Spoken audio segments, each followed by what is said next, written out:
What's up, friends? Michaela here. I wanted to talk about today a little bit about where I started, why I started, and a few things that I wish I knew when I first started my journey. I want to just give a disclaimer right off the bat. I don't necessarily regret anything about my journey, guys. There are just a few things that if I could go back, I would give myself a little bit more grace on, maybe make some minor adjustments to save myself on literally some pain in my health and wellness, strength training journey, etc. So to start, I am a certified personal trainer and nutrition coach through the National Academy of Sports Medicine. Your girl wanted to go through the hardest testing process, of course. I did not pass right off the bat, but I did end up passing it during the wonderful COVID years. I was work from home, working in corporate jobs, sitting on my butt, talking to people on the phones. It was a wonderful job. I learned so much from it, but I also learned that this is not where I see myself in the long haul. And I don't feel like I'm personally helping anybody, specifically women.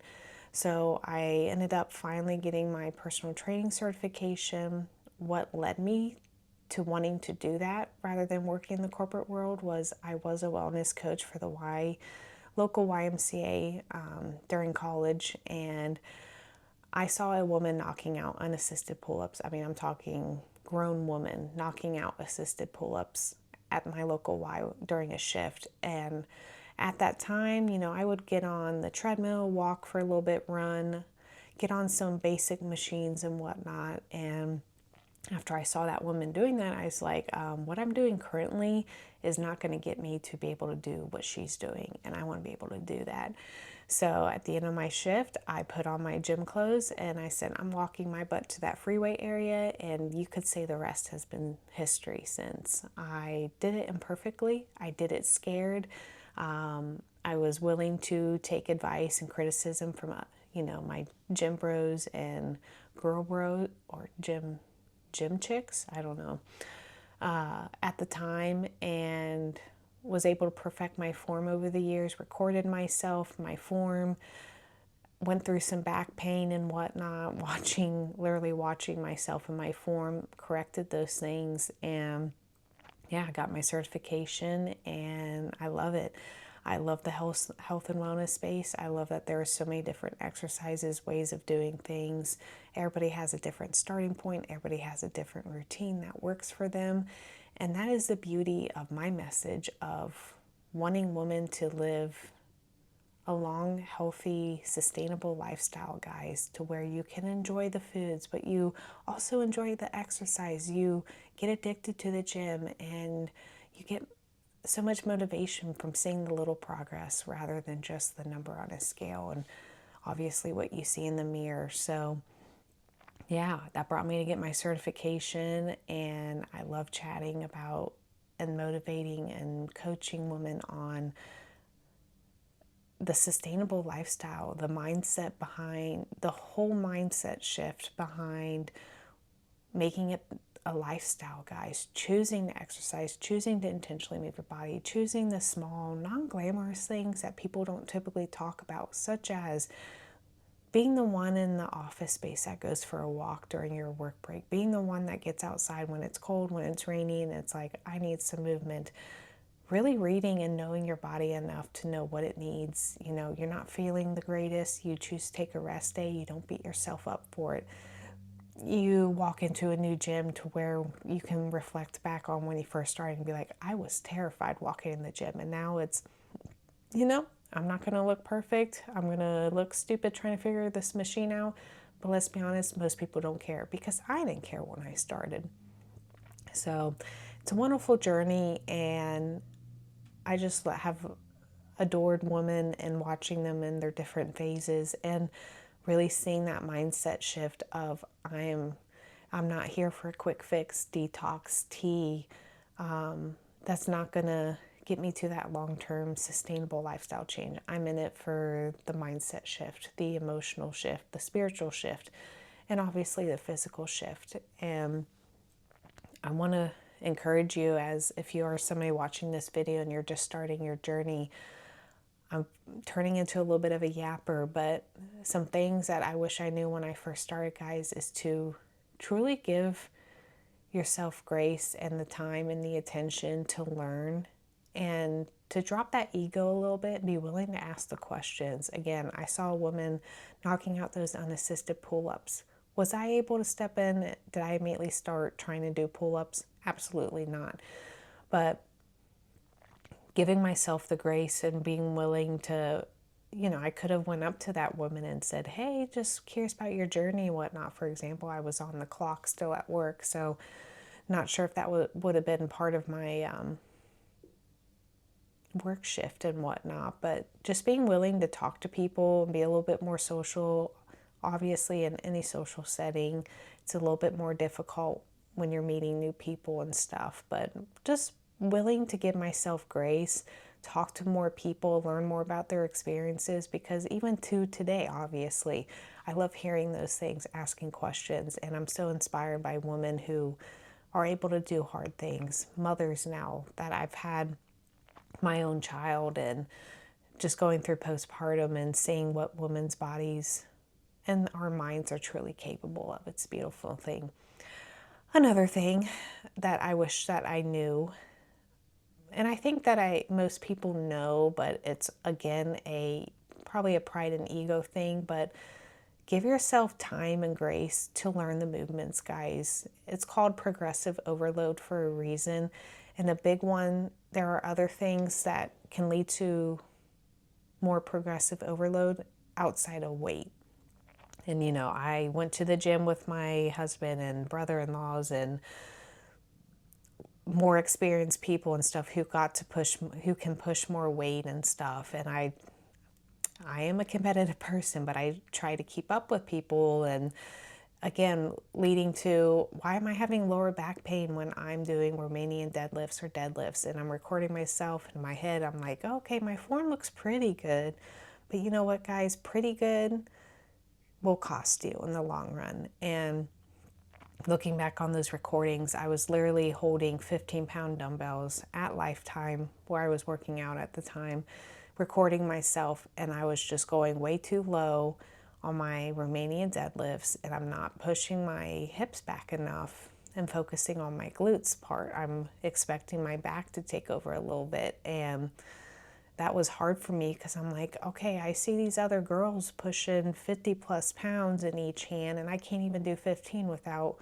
it might just be my back. And that's where those little thoughts in our heads like to take over on building up those excuses rather than looking internally on what am I specifically doing that's not getting me to the result that I'm wanting. So just taking the time to literally just having both hands and doing a body weight Romanian deadlift and whatnot, guys, and literally perfecting my form. This is not me patting myself on the back, guys, but I was able to, pre-baby, I was pushing 75 pounds in each hand on my Romanian deadlifts with zero pain in my back, etc. And it's just a prime example of giving yourself grace to learn the movements. Literally perfecting them is so important, especially if you're somebody that's wanting to get into strength training. If you I tried out Pilates postpartum, and I was required to go through one-on-one training, a package with that, and that was wonderful because I told her, she's like, some people can figure it out in classes, and I said, I don't know what I'm doing. And the movements and whatnot that she was putting me through, you can very easily feel pain and get yourself in trouble if you are not being perfect on your form and you don't know, literally somebody talking you through what they are wanting you to do, what this is working, and what the intention of the exercise is. There's multiple pieces of equipment. There are multiple, your joints, your ligaments, guys. Time under tension. Is this supposed to be a fast movement? What's the lowering versus leveling up phase and whatnot? They go hand in hand. It's just like getting into running. If you are wanting to run a marathon, you are not just going to start with a half marathon. At least you shouldn't. It's going to take time to lead and build up. But the big thing on here is consistency willing to ask questions, guys, and giving yourself the time and grace to do it the right way the first time. So that's something else. Another thing that I wish that I knew going into the journey is how much of a change it's going to be. Truly that lifestyle. It's been a journey seeing, having friends get into the gym, watching them fall off of it, that lifestyle, friends, family, family functions, social gatherings, happy hours. I started college years, and when people are going out and there's happy hours with work and there's Debbie's birthday at the corporate function, and I'm not saying that I have any specific regrets, but I wish that I knew a little bit more about that when I went into this for my future self as I navigated those different circumstances. Because, you're in your 20s, you want to fit in, have one, two, a few drinks. I feel bad not trying the chef's cake and whatnot at the function and whatnot. Again, I really want to reinforce that there aren't regrets, but there is also giving myself the grace, and I wish I had a little bit more confidence in those things. Even now, it's a little hard to say, I'm just not somebody that's eating a ton of dairy, gluten, sweets, trying to limit that as much as possible. If you want to go get a coffee or do this or that, that's what I'm willing to do. And something that I talk about in a lot of my videos is when you are on truly a healthy path, guys, it is often a lonelier path. When you're the only person in your office who, if you are trying to actively lose weight or if you're just maintaining a healthy lifestyle, it's going to be a little bit lonely. And it's going to be some people looking at you like you are crazy and you're going to stick out a little bit. But to me, from a personal training perspective, I want to encourage you that that's a positive way to stick out.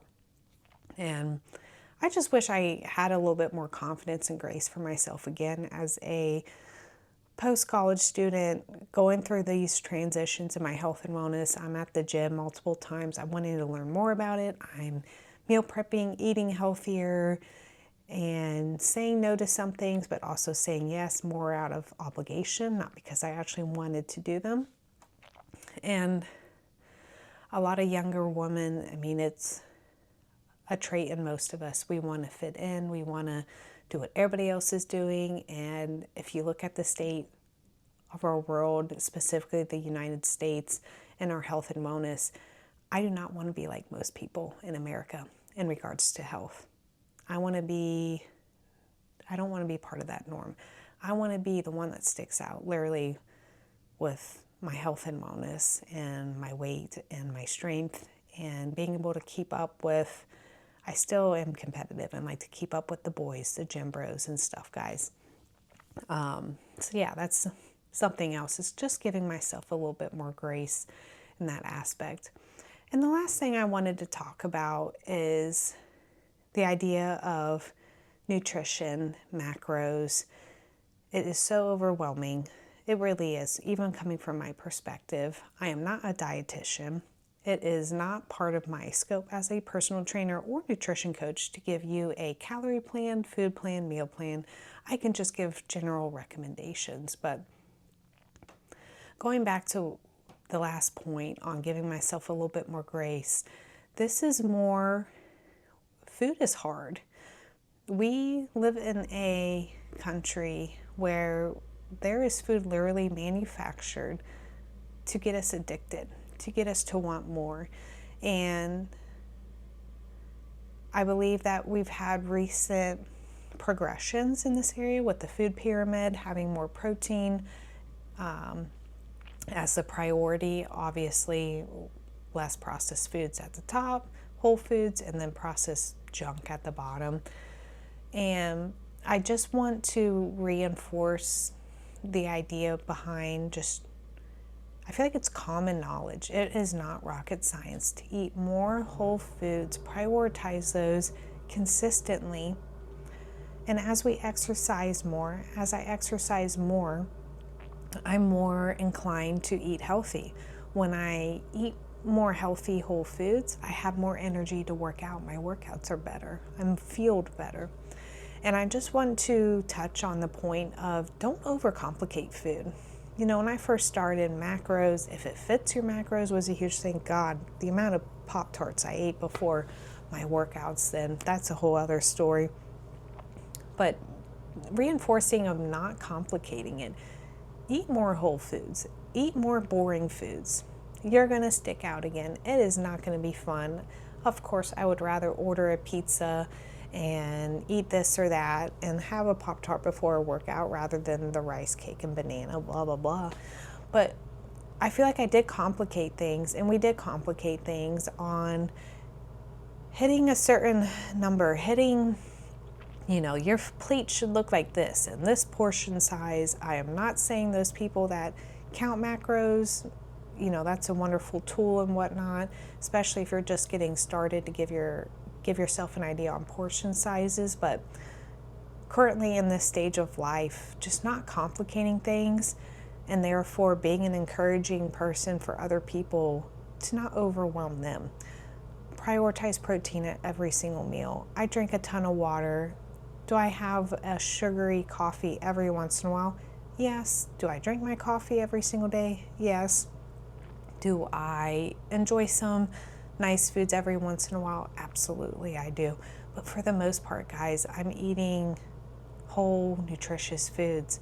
I am very blessed to be able to afford them, but I also take the budget, take the time for those groceries. For my son who's eating whole foods now, prioritizing whole foods for him and his little tiny gut has been a huge priority. So overall, guys, don't overcomplicate it. It's not rocket science. Most of us know how to eat healthier. It's just a matter of discipline and taking the time, taking the finances, prioritizing that, because your nutrition is a huge part of your health and wellness journey. So I just want to encourage you to not overcomplicate it. Give yourself grace. If you're just starting out, it's going to take time. Just as it took time for you to get yourself to this current state of being, it's going to take time for you to achieve a healthier state of being. But you have to choose to continue to show up. You have to choose to keep those promises to yourself. As we are ending our first month of the new year, you know, as the end of January will come up in about 2 weeks, I just want to encourage you to keep going. Do not quit. And if you have thought about quitting, or if you have quit temporarily, start back up. Start with small sustainable steps. Start with a piece of equipment that you can buy off of Marketplace or a neighbor, your community group. Start with small sustainable habits in nutrition, protein at every meal, drink more water, guys. Make it part of your identity and your self-belief. You know, be more confident in those things rather than just being vague and saying, oh, I just want to live a healthier year. No, we got to be more specific than that. Long-term sustainable lifestyle change. I want to encourage you to keep going because I believe in you. If nobody has told you today or recently, you can do it. It might be lonely. It might be being scared for a little bit, doing it imperfectly, having a little bit of back pain like I did when I first started some strength training exercises. Do the dang thing, friends, because I promise you your health is worth it. You only get one of you. Thank you guys so much for watching. I want to encourage you to like and share. Send me your comments, your thoughts, and subscribe to my YouTube channel, Michaela Reiser Fitness, where we will be talking all things women's health, wellness, fitness, and everything in between. We'll see you guys next time.